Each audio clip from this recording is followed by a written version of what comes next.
सत्य कथा, पुरुषार्थ कथा, सुनो सुनो सिद्धार्थ कथा।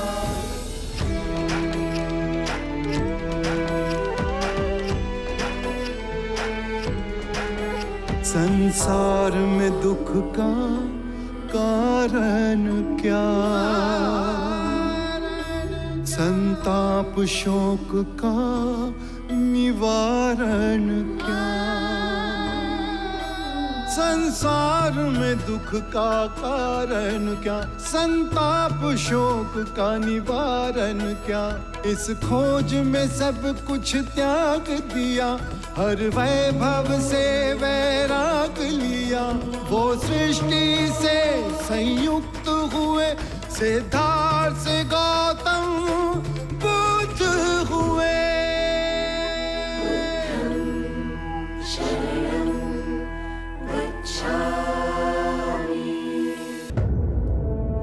आइए, मगध के शिरोमणि परम ज्ञानी ब्राह्मण जो अब भिक्षु बन गए हैं। बड़ा खेद हुआ आपका ये परिवर्तन देख। महाराज, यदि आप मेरी दीक्षा से क्रोधित हैं तो मुझे भी खेद है। उतना खेद नहीं जितना हमें है। आपने अपनी पूरी ब्राह्मण जाति को, मगध को, हमें लज्जित किया है और हमारे जले पे नमक छिड़कने के लिए उस बुद्ध के अनुयायी बन गए हैं आप। बुद्ध के सामने शीश अनायास ही झुक जाता है। आपने मगध नरेश के सम्मान के शीश को झुकाया है और अब आपके शीश पर मगध की जवाबदेही बनती है। जब मैं बुद्ध से विवाद करने आया तो मैं ज्ञान के अहंकार में था, और जब मैंने बुद्ध का तेज देखा तो मेरे अहंकार का शीश टूट गया और अपमान हुआ हमारा। हमने आपको बुद्ध को पराजित करने के लिए बुलाया था, पर आप ही बुद्ध से पराजित हो गए। महाराज, मैं संघ की शरण में इसलिए नहीं आया कि मैं आपका, जाति का, धर्म का अपमान करूं, किंतु मैं संघ की शरण में इसलिए आया हूं महाराज कि मैं जीवन में कभी परम धर्म के किसी मार्ग को पा सकूं। सुख दुख से परे शांति के मार्ग पर। सुख दुख से परे जा रहे हैं, अपने कर्मों के दंड को भुगते बिना। महाराज, आप जैसा उचित समझें करें। सागर के गर्भ में समाहित पृथ्वी पर जब हम विजय प्राप्त करते हैं तो हमारी तृष्णा और बढ़ जाती है, और सागर से परे की पृथ्वी को भी जीतना चाहते हैं। जिस प्रकार मनुष्य लोभी होता है, उसी प्रकार सागर भी लोभी होता है। वो सदैव जल की इच्छा रखता है, और जिसने अपने आप को जीत लिया उसने महाराज ब्रह्मांड को जीत लिया। बस, अब एक और शब्द नहीं। मैंने आपको यहां धर्म की चर्चा के लिए नहीं बुलाया है। आप स्वयं को जीतने जा रहे हैं, दुख से जीतने जा रहे हैं, है ना? तो देखें कि आप दुख पर विजय पा सके। ले आओ।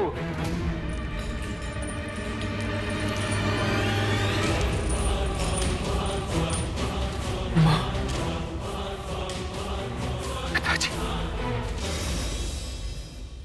तो परम ज्ञानी सोनदान, अभी तक आप अपने सुख और दुख ऊपर नहीं हो सकते। आपका दोषी मैं हूं, तो फिर मेरे माता पिता को क्यों दंड दे रहे हो?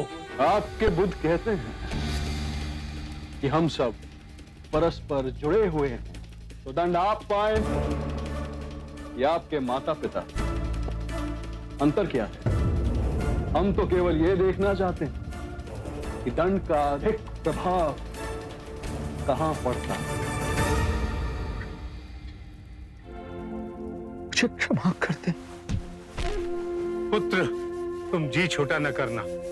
तुम जिस पथ पर चले हो उसे सिद्ध हो गया है कि ब्राह्मण वही है जिसे परम ज्ञान प्राप्त करने की सच्ची लगन है।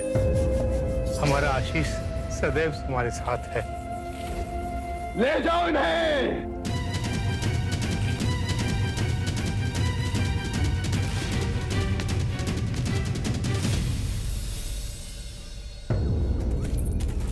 ये सैनिक हमारे साथ क्यों चल रहे हैं? हमारी सुरक्षा के लिए।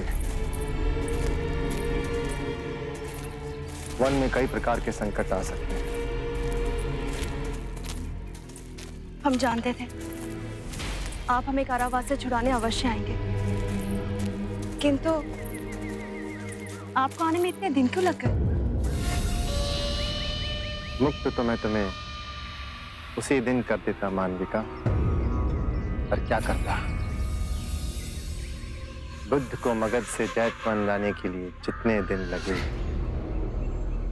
उतने दिन तो रुकना ही था।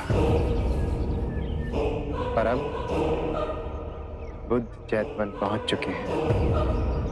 समय आ गया है कि तुम्हें भी वहां पहुंचा दिया जाए जहां तुम सदा सदा के लिए सुरक्षित रहोगे। धन्यवाद।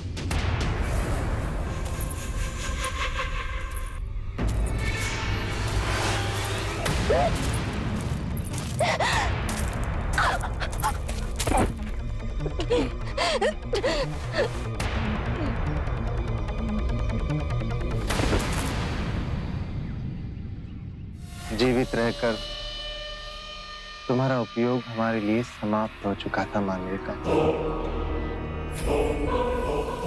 पर तुम्हारा शव हमारे बहुत काम आएगा।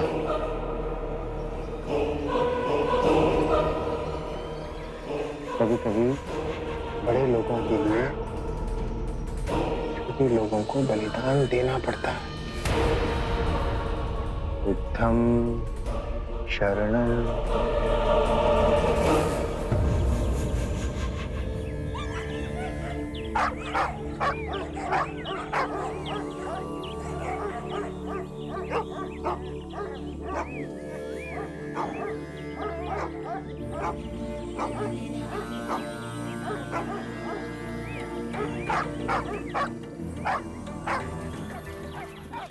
सुबह से इतना शोर मचाया हुआ है कि इन पंछियों और श्वानों के कोलाहल से आपका ध्यान भंग नहीं हो रहा? जो ध्यान कोलाहल से भंग हो जाए उसे ध्यान नहीं कहते। क्षमा बुद्ध। कुछ तो है जो इन पंछियों और श्वानों को संताप दे रहा है। जाकर देखो क्या है कुटिया के पीछे जो ये इतने उत्तेजित हो रहे हैं।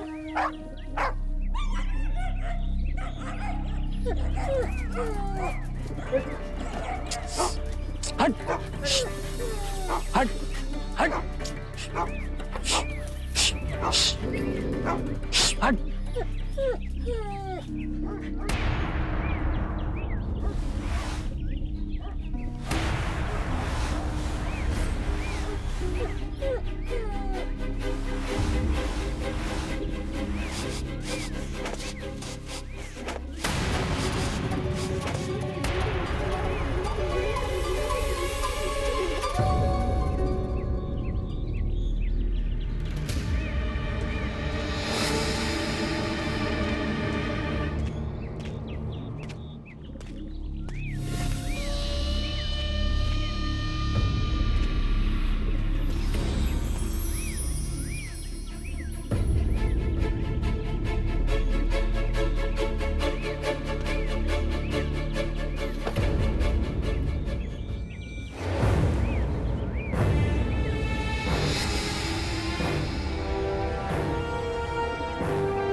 बुद्ध, लगता है बहुत गहरा षड्यंत्र रचा गया है।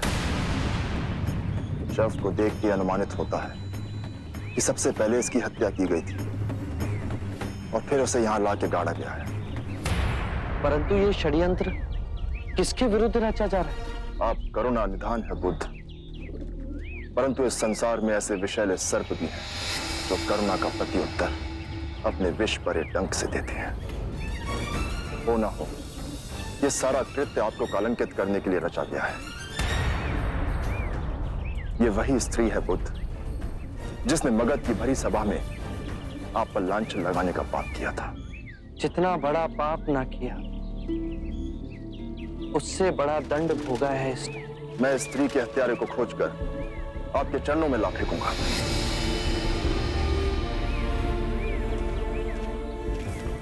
आनंद, इसके अंतिम संस्कार की व्यवस्था की जाए।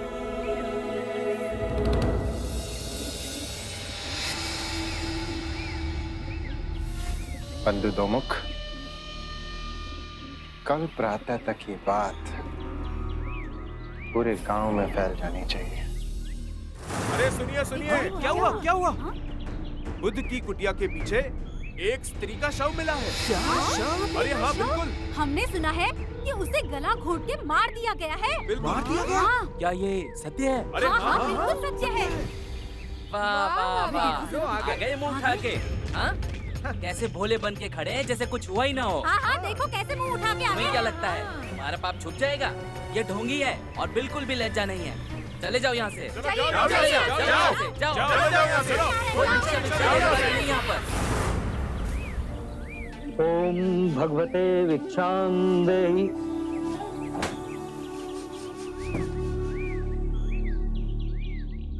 क्या ये सच है कि आपके संग में किसी स्त्री की हत्या करके उसका शव गाड़ दिया गया था और फिर वो शव बुद्ध की कुटिया के समीप पाया गया है? जा जाओ, कोई और घर खोजो। किस मुंह से भिक्षा मांगने आए हैं आप? हम हत्यारों को भिक्षा नहीं देते हैं। जाओ यहाँ से।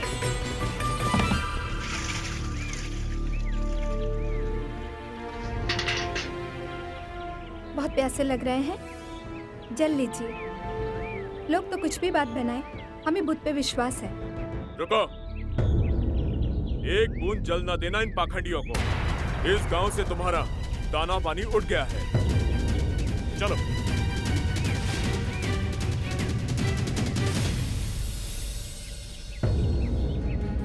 इनका स्वास्थ्य पहले ही ठीक न था और जब से गांव वालों ने भिक्षुओं का बहिष्कार किया, तब से इसके गले में अन्न का एक दाना नहीं उतरा। अगर इसी तरह से भूखा रहा तो इसके प्राण निकल जाएंगे। वो अज्ञानी है जो आप पर ऐसे लांछन लगा रहे हैं। क्षमा कर दो, मैं स्वयं जाकर तुम्हारे लिए अन्न का प्रबंध करूंगा। कैसे विश्वास दिलाएं गांव वालों को कि उस स्त्री की हत्या में हमारे संघ का कोई हाथ नहीं। और अब तो गांव वाले भी हमसे घृणा करते हैं बुद्ध।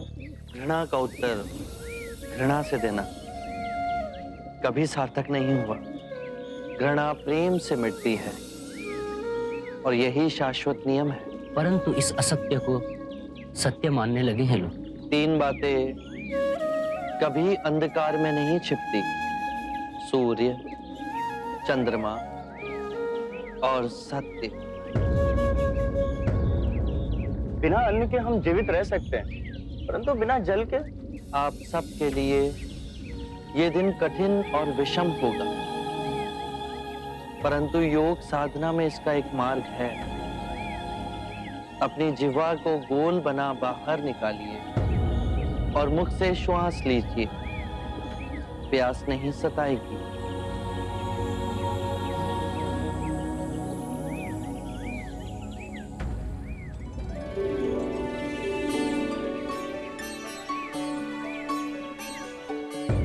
ये फलों की टोकरियां कहां से आई?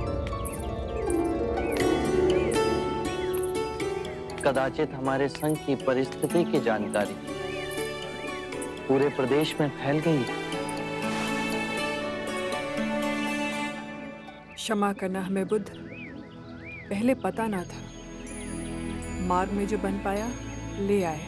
जिसे बुरा कहते हैं, अगर उसके 10 हाथ हैं, तो जो अच्छा है उसके 100 हाथ हैं। इसे ले जाइए।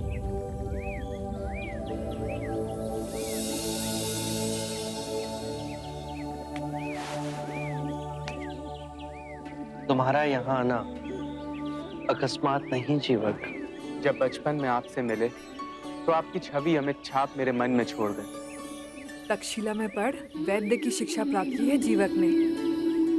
इतने वर्षों से मन में आपकी ही धुन रही। आपके चरणों में अपनी विद्या समर्पित करने आ ही रहे थे, ये दुखद समाचार हमें मिला। हमसे जो बन पाया ले आए। आभार तुम्हारा, पर अपने जीवन की सबसे अनमोल निधि जीवक को तुम स्वयं ले आई। ये शुभ है। एक माँ अपने पुत्र को ऐश्वर्य का मार्ग छोड़ संन्यास के मार्ग पर स्वेच्छा से लाए, ये बहुत सराहनीय है आम्रपाली। किसी अदृश्य डोर ने आपको हमसे बांधा है प्रभु। जीवक की परम इच्छा थी कि अपने आयुर्वेद के ज्ञान को संघ की सेवा में लगाएगा। चिकित्सा की यहाँ अधिक आवश्यकता होगी, यदि आप इसे स्वीकारें।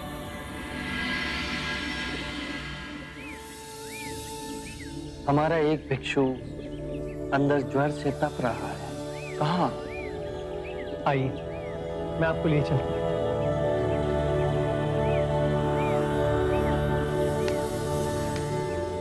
आम्रपाली, भिक्षुओं के लिए अन्न जल का प्रबंध कर।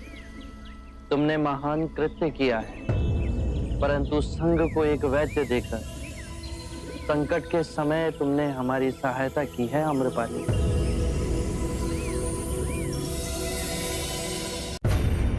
आपको विश्वास है कि मानविका के घर से हमें उसकी हत्या का कोई प्रमाण मिल सकता है? बुरे कृत्य हमेशा अपने पद चिन्ह छोड़ के ही जाते हैं। ढूंढो।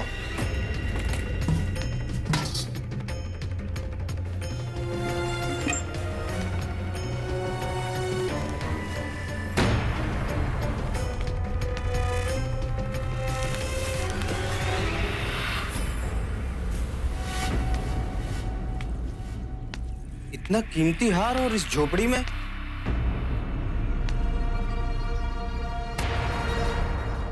ये तो किसी पुरुष का हार है। राजघराने के चिन्ह भी इंगित हैं। शाक्य राज परिवार का चिन्ह।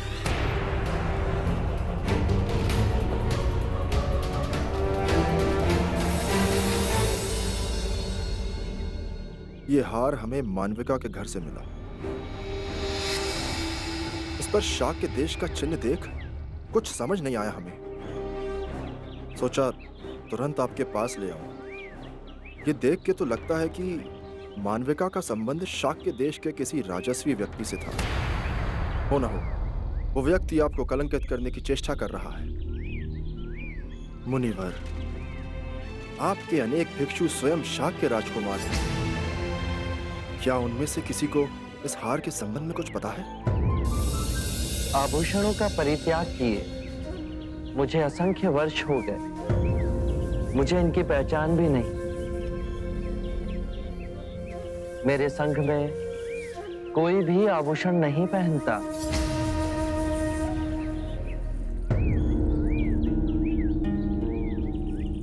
एक बात और मुनिवर, हमने मानविका के आसपास रहने वाले लोगों से भी पूछताछ की। एक ने बताया कि लगभग 1 वर्ष पूर्व एक राजस्वी व्यक्ति मानविका के साथ रात्रि में उसके घर गया था। बुद्ध, ये बात और स्पष्ट कर देती है कि ये सारा कृत्य रचा गया है आपको और भिक्षुओं को कलंकित करने के लिए। इस दुखदपूर्ण घटना से आपका कोई संबंध नहीं है। ये सुनकर महाराज प्रसन्नजीत अत्यंत ही प्रसन्न होंगे। मैं कल से ही आसपास के सारे गांव में ढोल पिटवाते हुए संदेश भिजवाऊंगा कि बुद्ध और उनके सारे भिक्षु निर्दोष हैं। आपके संघ को लेकर लोगों ने जिस प्रकार का विष उगलना शुरू कर दिया है, अब उसे समाप्त होना चाहिए।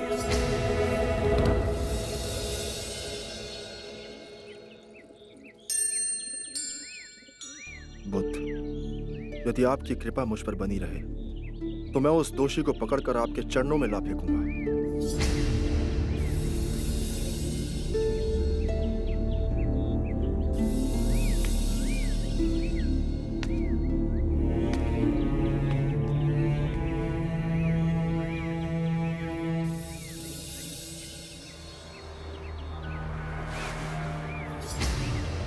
बुद्ध,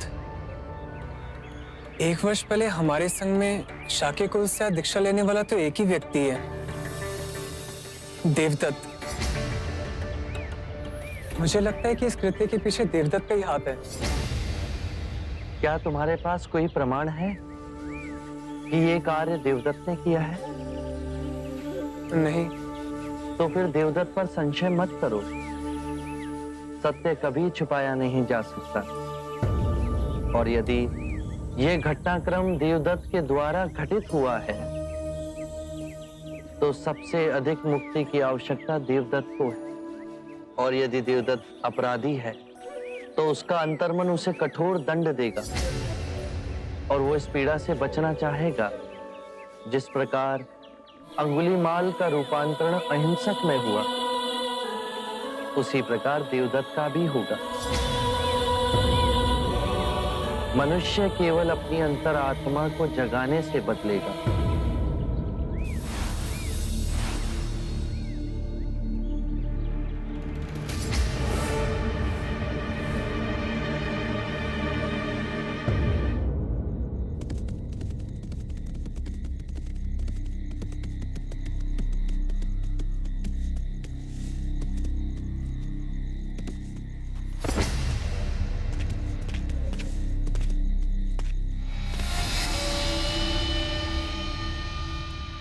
महाराज, सबके सामने मिलना उचित न था। तुम्हारा संदेश पाकर मैं समझ गया था। संघ का क्या समाचार है देवदत्त? मेरी मां कहा करती है मित्र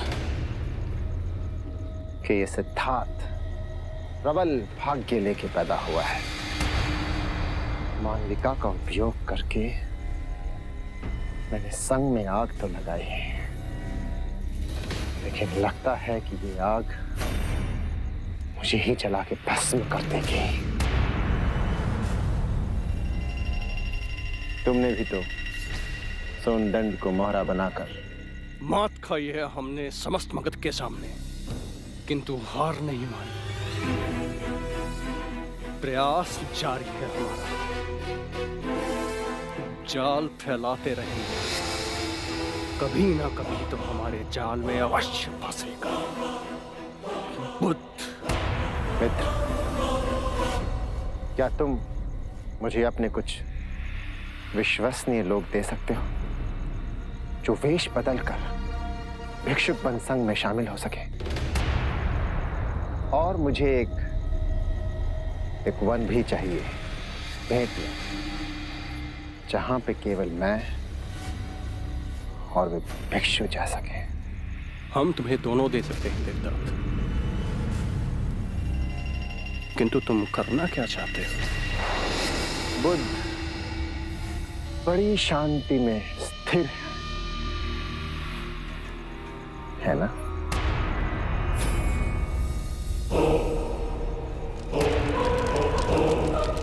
जब संघ में आग लगेगी और चारों ओर से बुद्ध को घेर लेगी, तब देखते हैं कि शांति कैसे स्थिर रहती है।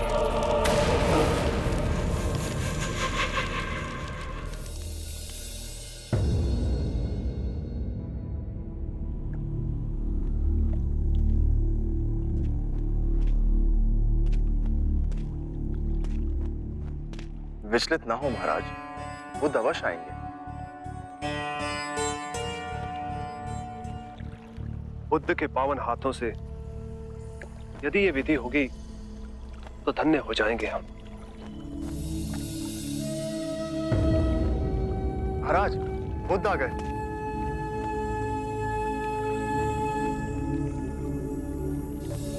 प्रणाम। एक विनती है आपसे। कहिए राजन। पिछले कई दिनों से मेरे स्वप्न में मेरे पिताश्री आ रहे हैं। मैंने ब्राह्मणों से भी इसका अर्थ पूछा तो उनका कहना था कि तुम्हारे पिताश्री को शांति नहीं मिली, उनके लिए पूजा करनी हो, यज्ञ संपन्न करना होगा। आप तो परम ज्ञान का स्वरूप है, तो विनती है आपसे कि पूजा विधि आप ही के हाथों से हो, जो मेरे पिताश्री तक पहुंचे, उन्हें मुक्ति मिले, जीवन मरण के इस चक्र से वो मोक्ष पाले। अवश्य राजन। आप मिट्टी के 2 घड़े मंगवाइए, एक में घी भरवाइए और एक घड़े में कंकड़ पत्थर भरवाइए, और उन दोनों घड़ों के मुंह कपड़े से बंधवा दीजिए और उन्हें लेकर नदी के तट पर आइए। मैं वहीं आपकी प्रतीक्षा करूंगा। मैं भी इसका प्रबंध करता हूं महाराज।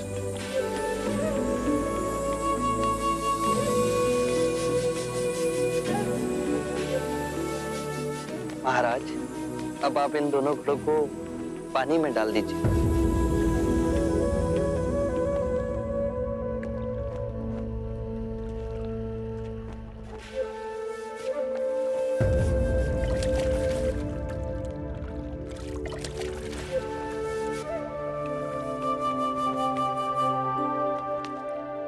महाराज, अब इन दोनों घड़ों को आप तोड़ दीजिए।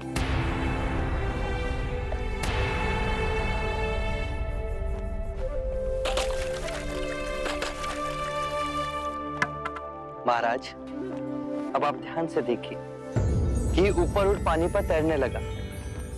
अब बताइए, मेरे या किसी और के पूजा पाठ करने से क्या ये घी नीचे बैठ सकता है? असंभव। ये तो घी का स्वभाव ही नहीं। सत्य कहा आप। उसी प्रकार किसी भी पूजा पाठ, विधि विधान, कर्म कांड के द्वारा पानी के अंदर डूबे हुए कंकड़ पत्थर क्या ऊपर आ तैर सकते हैं? नहीं बुद्ध, ये तो प्रकृति के नियम के विरुद्ध है। तो हम प्रकृति से भिन्न कैसे हुए? हम भी तो प्रकृति का ही रूप है। सत्य कहा बुद्ध। एक सत्य ये भी है राजन, यदि हमारे पूर्वजों ने अपने जीवन काल में कंकड़ पत्थर बोए, दुष्कर्म किए, तो वो स्वाभाविक ही कंकड़ पत्थर की तरह नीचे बैठ जाएंगे। और यदि उन्होंने अपने जीवन काल में सत्कर्म किए तो स्वाभाविक ही घी की तरह ऊपर आ तैरने लगेंगे। जो बोएंगे वही काटेंगे। परंतु इस शरीर रूपी जीवन काल में ही नहीं, अपितु इस शरीर रूपी जीवन काल के पश्चात वाली यात्रा में भी हम जैसे कर्म करेंगे वैसा ही फल मिलेगा। अब बताइए, इस प्रकृति के नियम को कोई पूजा पाठ, कर्म कांड, विधि विधान, यज्ञ हवन मिटा सकता है? राजन, मैं भी इसको नहीं बदल सकता। केवल अच्छे कर्म ही मनुष्य की मुक्ति का द्वार खोलेंगे। ये कैसी तलवार है आपके हाथ में, जो एक क्षण में सारे झूठ काट केवल ज्ञान को प्रकाशित करती है। ना जाने कितने जन्मों और भटकता में यदि आपकी कृपा ना होती, इस एक क्षण में आपने अपनी अदृश्य तलवार से मेरे अहंकार का सर भी काट दिया। धन्य है प्रभु।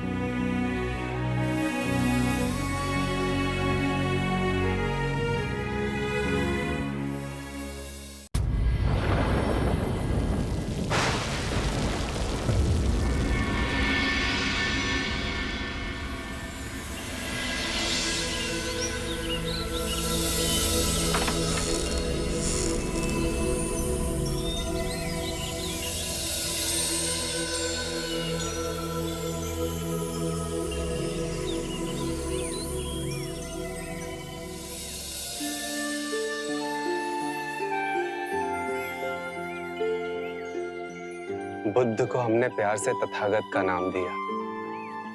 72 वर्ष की आयु हो गई है, पर क्षिप्त आत्माओं को ज्ञान का जल पिलाने वे हर दिवस आते हैं।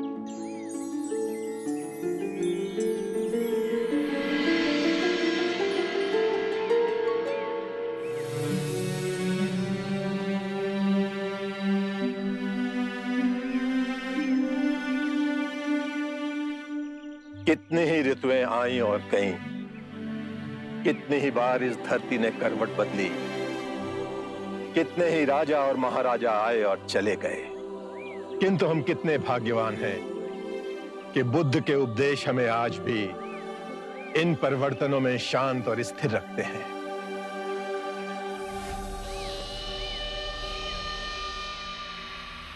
जिस बात पे आप इतना गर्व कर रहे हैं, उस बात ने मेरी चिंता को और तीव्र कर दिया है महाकश्यप जी।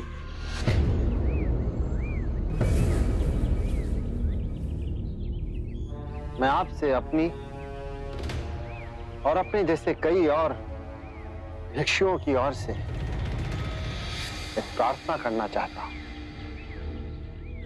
बुद्ध, हम सबका ये मानना है कि संघ की ये प्रतिदिन की समस्याओं को सुलझाने के कारण आपकी साधना बाधित हो रही है। साधना की नई पद्धतियां, नए मार्ग को खोजने में बड़ी कठिनाई हो रही है। और वैसे भी पिछले कुछ वर्षों में जो घटनाएं घटी हैं, संघ में उभरे मतभेद, स्त्रियों का संघ में प्रवेश, मानविका की घटना, इन सब ने कहीं ना कहीं आपको बड़ा कष्ट पहुंचाया है, बड़ा दुख हुआ है आपको इनसे। और वैसे भी पिछले कुछ माह से आपका स्वास्थ्य अब पहले जैसा नहीं रहा। आप जो कहना चाहते हैं आप उस पे आए। अवश्य। मैं केवल ये कहना चाहता हूं कि बुद्ध को अब विश्राम की आवश्यकता है। इन्हें अपना शेष जीवन शांतिपूर्ण तरीके से जीना चाहिए। ये संघ की प्रतिदिन की कलह से आप इन्हें अब मुक्त करें। आप अपना मत बताइए देवदत्त। बुद्ध के विषय में कृपया अपने अनुमान मत लगाइए। बुद्ध, मेरा ये मानना है कि आपको संघ के संचालन में अब कष्ट होने लगा है। आप स्वयं को अब इस कार्यभार से मुक्त करें, निवृत्त हो।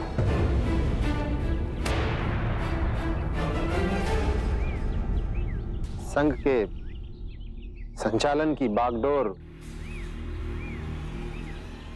अब मैं अपने हाथों में लेने के लिए तैयार हूं।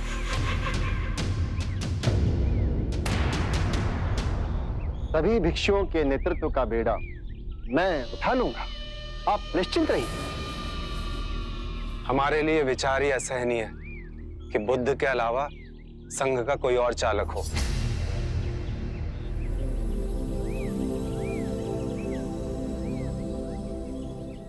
देवदत्त, तुम्हारा बहुत बहुत आभार कि तुमने मेरे स्वास्थ्य की इतनी चिंता की।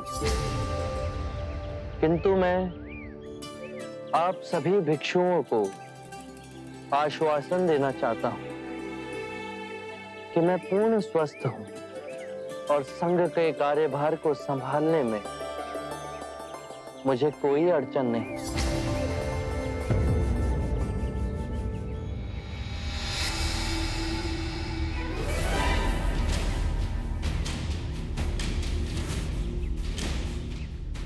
देखिए आप बुद्ध, और केवल यही नहीं, इनके अलावा और भी बहुत से भिक्षु हैं बुद्ध जो मेरी बात से सहमत हैं।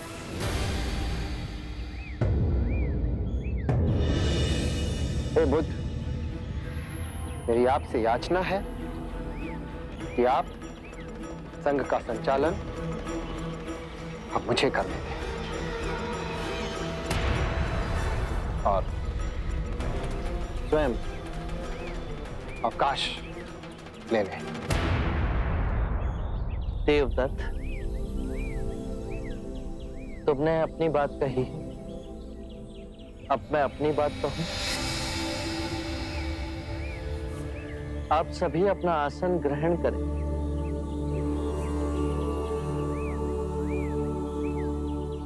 देवदत्त मुझे अति तीव्रता से अवकाश दिलाने पर तुले, परंतु यदि कभी ऐसा अवसर आया कि मुझे संघ का कार्यभार किसी और को सौंपना पड़े, तो देवदत्त से अधिक योग्य, परिपक्व, कुशल भिक्षु इस संघ में हैं, जो देवदत्त से कहीं अधिक कुशल और गुणी हैं। मैंने आज तक मुगलाना, सरिपुत्र और महाकश्यप जैसे महान भिक्षुओं को संघ का नेतृत्व करने का अधिकार नहीं सौंपा। तो देवदत्त, मैं तुमसे संघ को चलाने का अनुरोध कैसे कर सकता हूं? और जहां तक प्रश्न सामर्थ्य का है, तो तुम में अभी संघ को चलाने का सामर्थ्य नहीं।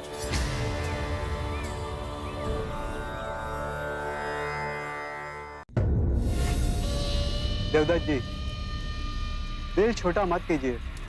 संघ की बागडोर इतनी आसानी से हाथ में नहीं आएगी। अंत में निकला तो वही ना। बुद्ध भी सामान्य मनुष्य की भांति सत्ता के लालची ही निकले।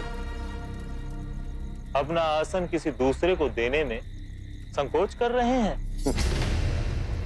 ये बुद्ध जब सिद्धार्थ थे ना,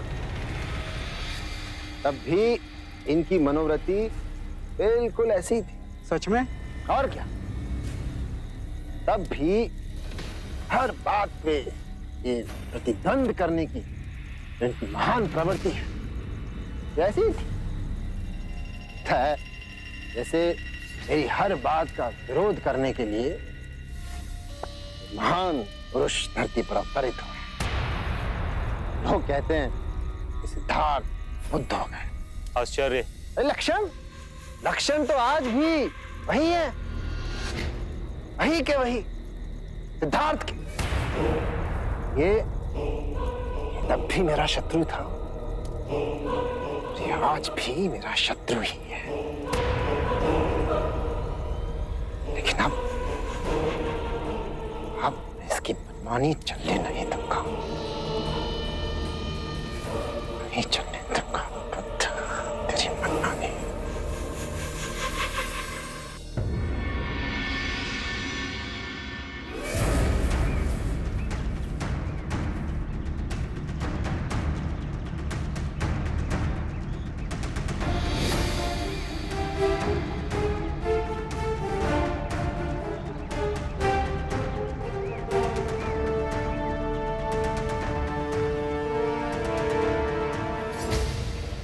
प्रिय भिक्षुओं,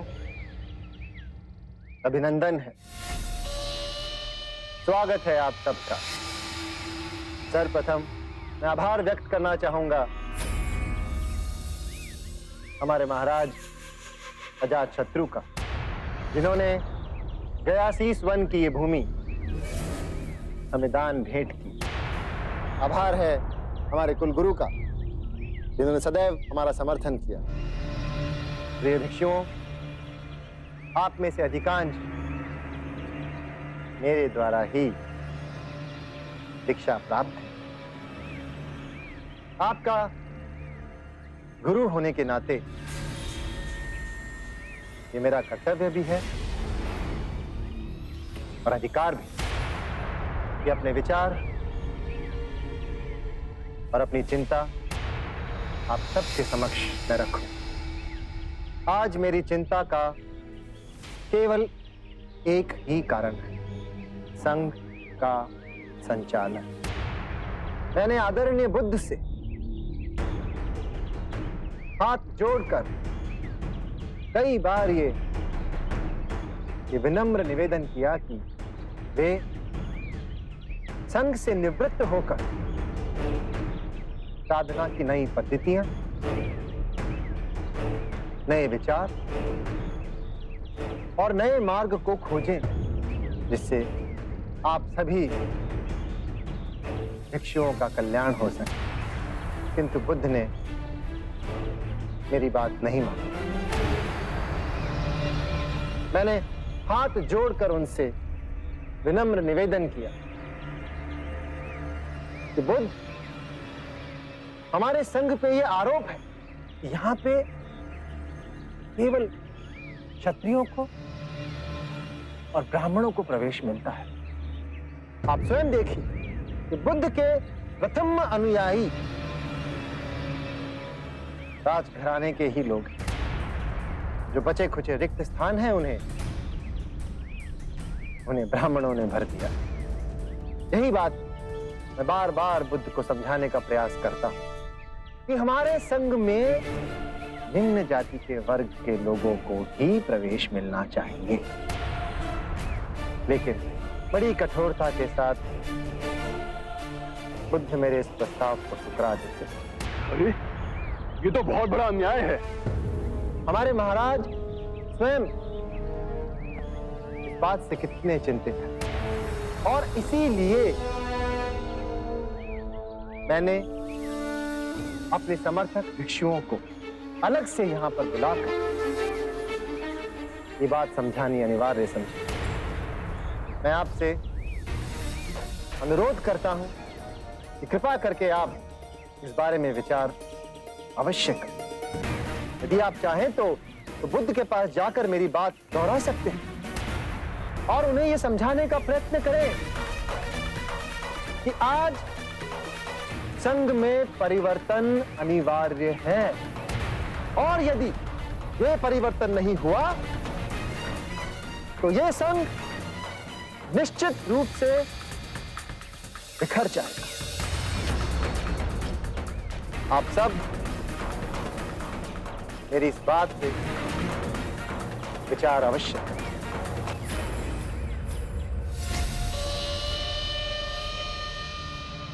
महाराज, ये देवदत्त भिक्षुओं को इकट्ठा करने की अपनी चिंता जता रहा है या फिर उन्हें बुद्ध के विरुद्ध इकट्ठा कर रहा है?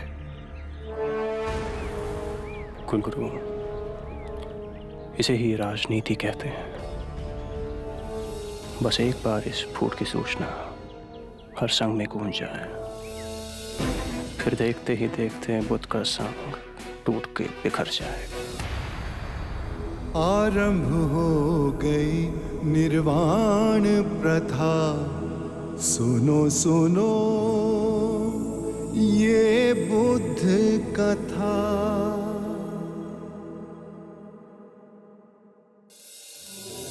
इस शरीर रूपी जन्म में ही नहीं, शरीर के पश्चात वाली यात्रा में भी जैसा कर्म होगा वैसा ही फल होगा।